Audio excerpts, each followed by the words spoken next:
Our next speaker is Gary Lane. Gary is from Samine, which is part of the Mandela Mining Precinct, or Samine at the Mandela Mining Precinct. Craig's been very passionate about transforming the mining industry, been in the space for over 26 years with a global reputation for mining transformation. He started his career managing multi-mega projects, million-dollar projects for Anglo-American, and after doing his MBA, co-founded his first business startup, SciS Corporation, where he focused on mining optimization.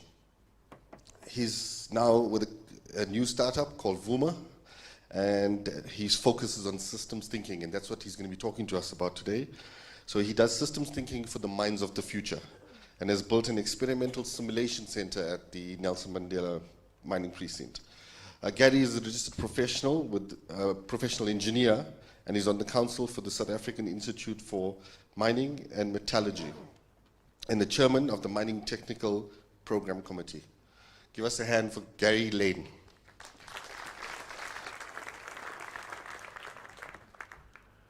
Hi everyone, and thank you very much, Patrick and ESRI, for this opportunity. And yeah, happy birthday to 30 years birthday, which is really quite a milestone. I'm going to keep the cameraman at the back awake because I'm going to be moving around a little bit because I talk best when I'm moving. So this is just another presentation on Industry 4.0. And you've probably all heard about Industry 4.0, so let me get going. So there is a big promise that Industry 4.0 brings, and it's saying we're going to transform how we do business, we're going to make mega profits, we're going to change the way the world is working. There's going to be automation, there's going to be artificial intelligence, there's going to be big data analysis. There's a whole host of exciting things, and we're in a very exciting age that is going to transform how we do business. Look at the likes of what has already been accomplished in this world. The Deloitte 2019 Global Human Trends said just in South Africa, 51% of the companies are actually investigating or exploring automation, and 58% said that they are going to look at replacing normal manual tasks with some kind of automation. So that's very scary, and I know that most of you go, oh my goodness, am I going to lose my job? And there's a lot of fear and worried people out there. So we're going, oh my goodness, how am I going to cope? There's going to be all this technology, there's all this automation, there's now terabytes of data, there's live dashboards, we're going to have so much, and we're also going to be losing our job, and will I be able to cope? So there's a lot of fear out there. Hands up if anyone is afraid that they're going to be losing their jobs. So I'm going to talk a little bit about that. So we've got a rapidly changing world. We've got growing complexity. Businesses are becoming far more complex, and we've got far more real-time data. So what about us? Now, interestingly, probably one of the most famous South Africans, who's going to be probably the industrialist of the century, his name is Elon Musk. He has built SpaceX, he's built Tesla, he's got the fifth mode of transport, which is Hyperloop. And he tried to build a completely automated factory for the Model 3. And if any of you have been following that story, he's really been battling to ramp it up to full production. And what Elon Musk said, and this is a quote from him, is that the most underestimated resource is actually the human. So he had to put humans back into his Model 3 automated factory to get production up. Isn't that quite amazing? All right. So that's actually the title of my presentation. It's not Industry 4.0. It is actually Human 2.0. All right. So let's see if we... So, do we need a reboot? All right. So us humans are quite amazing. You know, if you look at how we've evolved, I mean, we've survived, and we've done most incredible things. I mean, we've flown to the moon, we've invented stuff. I mean, look at what has just been achieved in the last 100 years. And there is a scary picture there at the end that shows that there's going to be some kind of humanoid robot that's going to take over the world. I was going to put a big cross through that because I don't think that's going to happen. But what's made us amazing is our brains. We have the most amazing brains that are able to come up with ideas, be creative, be agile, bring people together into a social environment and be able to influence and drive change. I mean, we'd never have invented anything without that ability to do that. So we have an amazing brain, but, and also one of the things that it does is there's a thing called mental shortcuts. So what happens is our brain has the amazing ability to our subconscious picks up patterns. And it's able to discern the patterns without us even realizing it. It's happening in our subconscious. I mean, if you think about how you drive a car nowadays, we're unconsciously competent. We just do it. It just happens. And there's a whole lot of things that are happening in our brain, in our subconscious, that we've learned over the last few thousand years. It's probably in our genetics. It's what we're exposed to as we're children and babies and children in our work. So we take all of this information, all of this data, we bring it through our conscious and into our subconscious brain. And unfortunately, so even though we're so amazing in our brains, it does bring what we call biases or prejudices, all right? And there are a whole bunch of biases that we have. So when we start making decisions, there are all these biases that are sitting in here. So our brain wants to make the quickest, easiest, lowest risk decision without us even realizing. So there's a whole lot of biases, and I'm not going to go through all of them.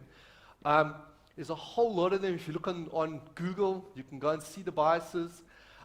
There's a bias, for example, called anchoring, which basically says if you've already got some information in your brain and you are something else about something, you anchored already in a certain point. So a little case study example is there were these two judges that had to do a judgment on some court case. And before the final judgment, this was a trial, they threw some dice. And the dices had been rigged so that the one dice was throwing a 3 the whole time, and the other dice was throwing a 6. So these judges were seeing, one was seeing 3s, and the other was seeing 6s. And when they were asked to go and give a sentence length for the same person, same fact, same evidence, the one judge who'd seen the 3s gave a far lower prison sentence or sentence than the one who'd seen the scene. That's an example of anchoring. What we also do is there's another bias called availability. So what happens is we take the easiest route of where information is available so that we want to basically validate something that we have already got a preconceived idea about. We bias based on what we see. So we may ignore everything that we don't believe supports our view. It's why journalists put sensationalism into newspapers, because what it does, it starts making us remember things. So you'll find that we will remember all the bad news, high emotional stuff. So we remember about all the crime in the country, as an example. So we have a biased view of what's actually happening, and it's not a true reflection. Now, that's not because there's something wrong with us. It's just the way that our brains are working. So there's a whole bunch of these biases that are impacting all the decisions that we're making. I call it, in my world, having done big capital projects for Anglo American, I call it opinion engineering. There's a lot of people that you sit in a meeting and we make all of these opinion-based decisions without any data, without clear facts, and without a proper objective view. And again, it's not because anyone's a liar, it's just because we have biases that we have inherently brought in. So there are a whole bunch of biases. You don't need to read the screen there. If you go on Google, you'll go and read about all these phenomenal things that our brain does. So another important thing is legacy is very powerful. We don't like change. Some people, if you just move their desk in the office from the window to the other corner, they almost want to resign. So, and it's happened. You move office. I moved offices once, and I think the person had to go through 3 other gantries on the e-tolls, and it was such a major issue that this person had to now do 3 extra gantries under a toll, because now that's legitimate. That's how they felt, and we don't like change. So the difficulty is not so much in developing new ideas, it's escaping the old ones, all right? So we don't like change. You can imagine the fear of new technology, and often that you've got to understand that the change is generally brought from an emotional, fear-based perspective. So maybe there's new technology being introduced, and now there's all this negative comments around the coffee machine. It's because it's fear. Will I be able to do the job? Is it going to be more difficult than I can cope with? Am I going to lose my job? So there's a whole bunch of things that prevent that change from happening. So I'm talking a little bit about IQ. So when we entered the Industrial Revolution and we had to now start building the Model T car, and we invented the thing called a production line, the most important thing we needed was IQ. And that was an ability to be able to follow a defined set of tasks. Now, our schooling system, I'm afraid to say, is probably still very much based on this whole IQ concept, all right?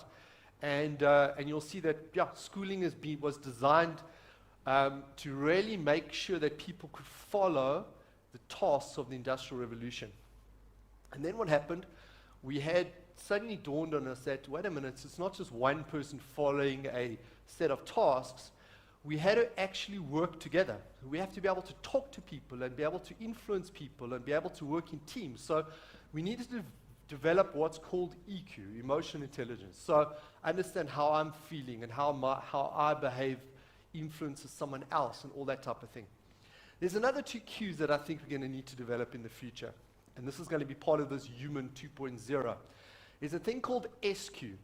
SQ stands for Systems Intelligence. And I'll talk a little bit about what Systems Intelligence is in a second. And the 4th one is Digital Intelligence.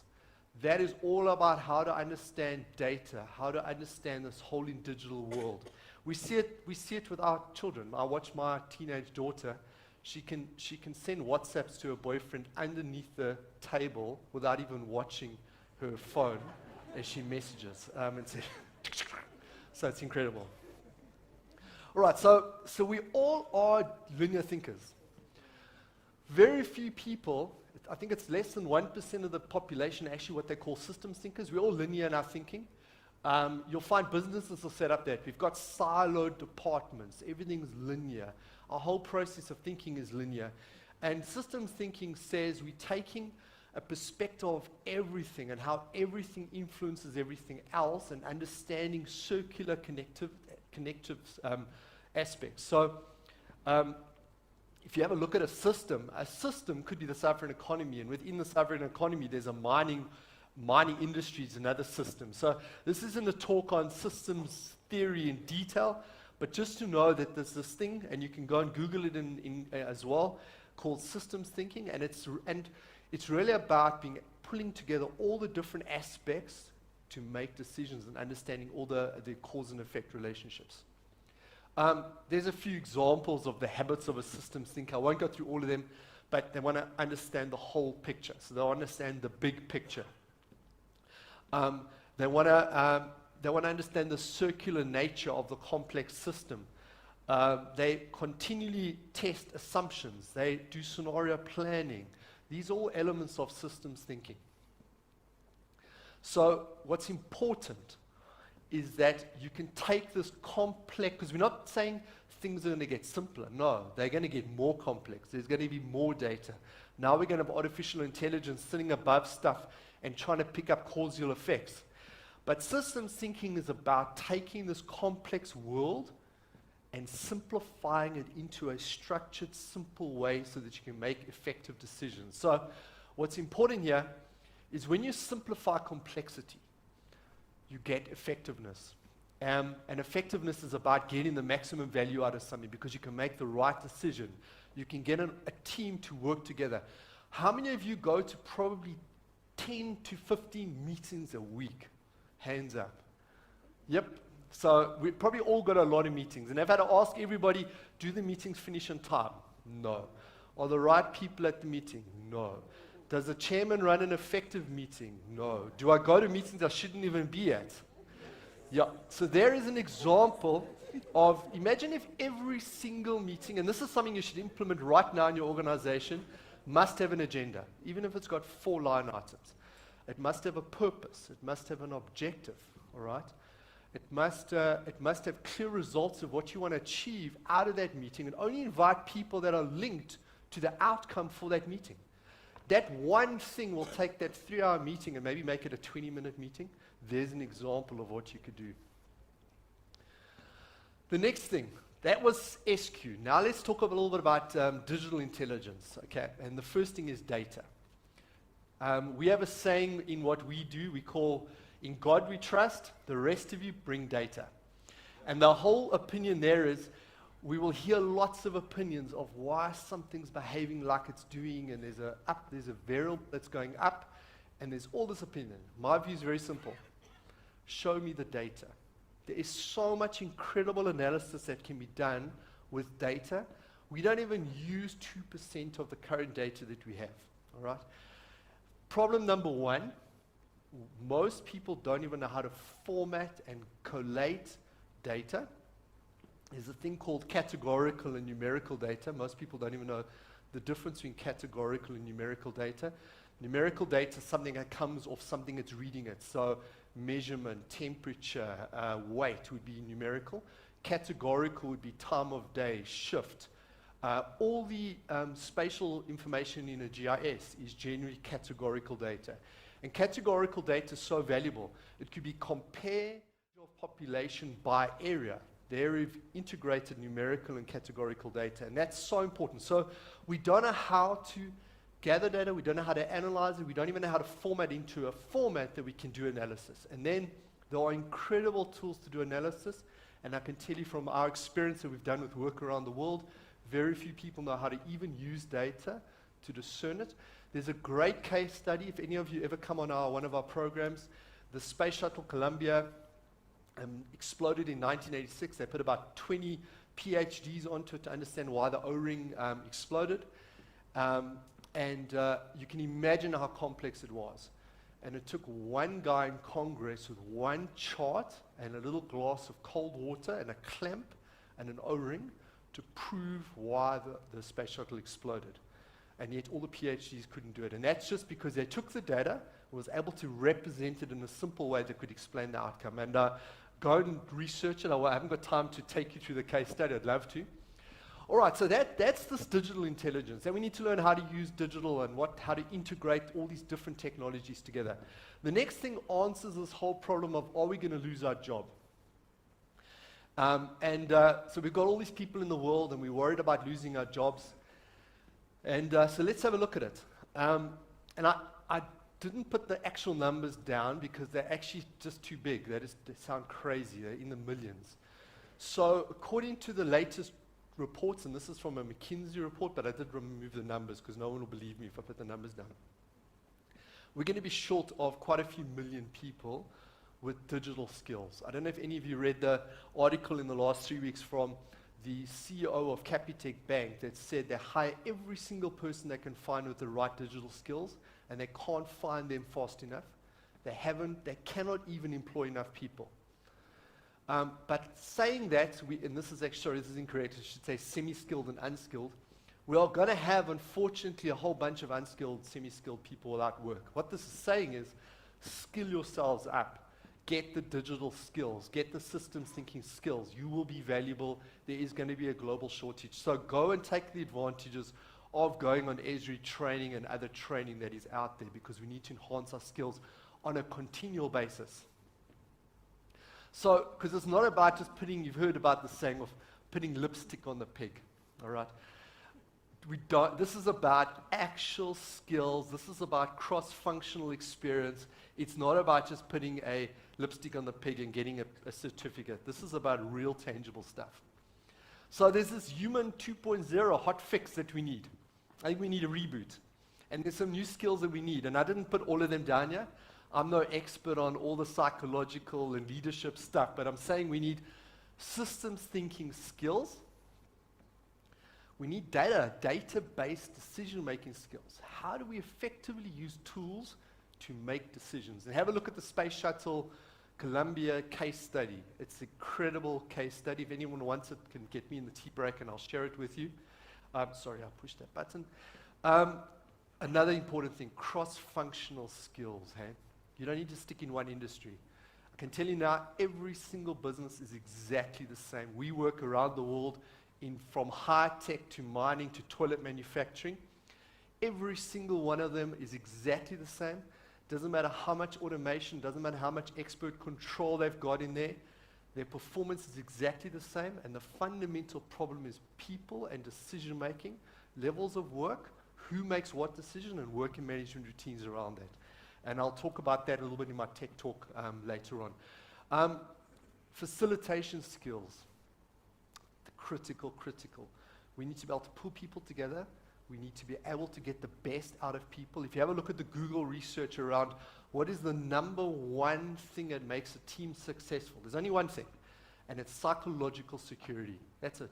Make the team feel safe, and you'll get the best out of people, because their brains work best when they feel safe and you can voice stuff without being criticized. Because you probably don't open your voice and say something because you think, everyone's going to think I don't know what I'm talking about, or do they think I'm stupid? Or, when you first come into a meeting and there's a whole bunch of people there, you often sit there quiet because you're not sure. You're trying to suss it out.